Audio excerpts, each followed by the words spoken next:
เต็มเล็บเต็มเล็กเนาะ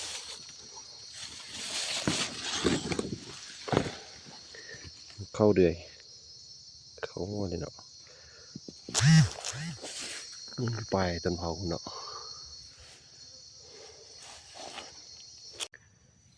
ใส่ตะคุบเนาะตอนใส่บานได้1 เต็มเนาะตัวนี้น่าจะลุดไป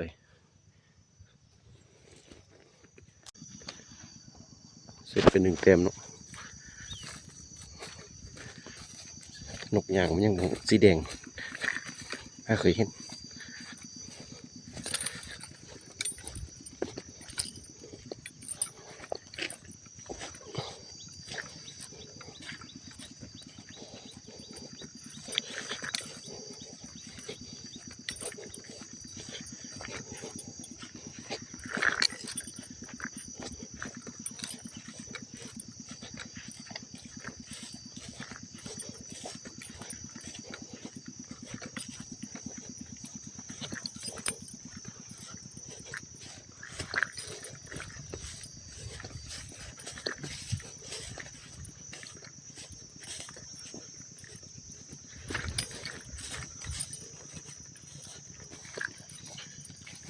ก็เคยเห็นนกสีนี้อย่าง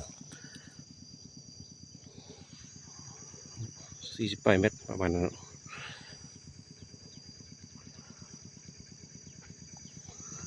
ยิงปืนนัดเดียวได้นก2 ตัว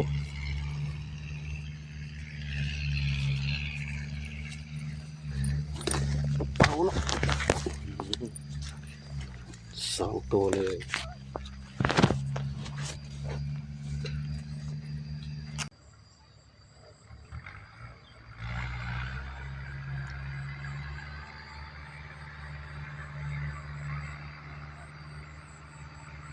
เฟืองยิงไปไกลที่เส้นยิงอยู่ที่คนประมาณ38 เมตรยิงโคตรไกลเลยยิงอยู่ให้ส้นตัวเหือกประมาณ60 ปลาย 70 เมตร